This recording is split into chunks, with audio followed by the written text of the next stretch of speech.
ও বৌমা, অনেক দিন তো হলো তোমার হাতে সরষে ইলিশ খাই না। আমি বাজারে গিয়ে ইলিশ নিয়ে আসি। মা, আপনি এই শরীর নিয়ে কি করে যাবেন বাজারে? আপনার ছেলে আসলে না হয় আমরা ইলিশ মাছ রান্না করে খাবো।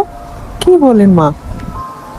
আমি পারবো বৌমা, আমার কাছে টাকা আছে, শরীরটাও আজকে অনেক ভালো আছে। আমি যাই, তুমি এইদিকে জোগাড় যন্ত্র করো। মা তো বাজারে চলে গেল, এখন আমি গিয়ে কলা পাতা নিয়ে আসি। মা কলা পাতা দিয়ে ভাত খেতে অনেক পছন্দ করে। এই গাছটা একটু নিচু আছে।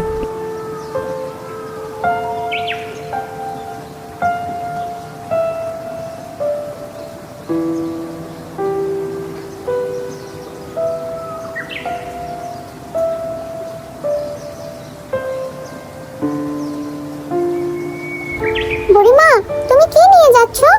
ওমা, এ তো দেখছি ইলিশ মাছ। ও বুড়িমা, তুমি আমাকে দিবে না ইলিশ মাছ? কোনো নতুন খাবার তোকে না দিয়ে খেয়েছি? চল আমার সাথে, ইলিশ মাছ খাবি। তাই তো তোমাকে এত ভালোবাসি, চলো তোমার পিছু পিছু যাচ্ছি। বৌমা, খুব সুন্দর একটা ইলিশ মাছ পেয়েছি, এই নাও, আজকে মন ভরে তোমার হাতের ইলিশ খাবো। ঠিক আছে মা, আপনি একটু বিশ্রাম করেন এখন, আমি গিয়ে রান্না শুরু করে দিই। মাছটা আমাকে দিয়ে দিন। জানেন মা, আমি একমাত্র আপনার কারণে রান্না করে আনন্দ পাই। আপনি আমার রান্না এতখানি পছন্দ করেন। হ্যাঁ বৌমা, আমার তোমার হাতের রান্না অনেক পছন্দ। তুমি 2 দিনের জন্য কোথাও গেলে আমার খাওয়া দাওয়া বন্ধ হয়ে যায়। নিজের রান্না নিজে যে খেতে পারি না।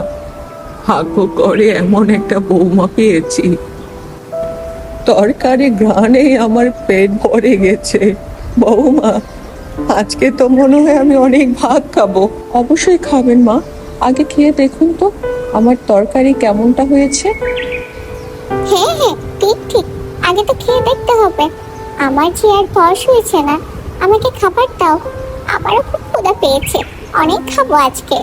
বুড়িমা, খেয়ে নাও, খাবার ঠান্ডা হয়ে যাবে।